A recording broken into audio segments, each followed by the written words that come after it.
भारत दौऱ्यावर आलेल्या ऑस्ट्रेलियन परराष्ट्र मंत्री पेनी वोंग यांनी आज नवी दिल्लीत परराष्ट्र व्यवहार मंत्री एस जयशंकर यांची भेट घेतली। यावेळी शिष्टमंडळ स्तरीय चर्चा झाली। दोन्ही देशांमध्ये व्यापार आणि गुंतवणूक, संरक्षण आणि सुरक्षा, शिक्षण आणि कौशल्य, संशोधन आणि नवोन्मेष, विज्ञान आणि तंत्रज्ञान, अंतराळ ऊर्जा इत्यादी सहकार्याच्या सर्व क्षेत्रांमध्ये उल्लेखनीय विस्तार झाला आहे। दोन्ही देशातले व्यापार आणि गुंतवणूक संबंधही सातत्यानं वाढले आहेत आणि सर्वसमावेशक आर्थिक सहकार्य करारावरील चालू वाटाघाटी लवकरच पूर्ण होतील असा विश्वास जयशंकर यांनी व्यक्त केला। भारत आणि ऑस्ट्रेलियामधील ऊर्जा संवाद पुढे सरकला असल्याचं ते म्हणाले।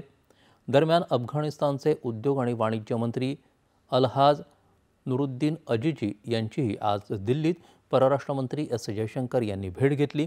यावेळी उभय मंत्र्यांनी व्यापार, कनेक्टिव्हिटी आणि लोकांमधील परस्पर संबंध मजबूत करण्याच्या मार्गांवर चर्चा केली। अफगाणिस्तानमधील लोकांच्या विकास आणि कल्याणासाठी भारताच्या पाठिंब्याचा जयशंकर यांनी पुनरुच्चार केला।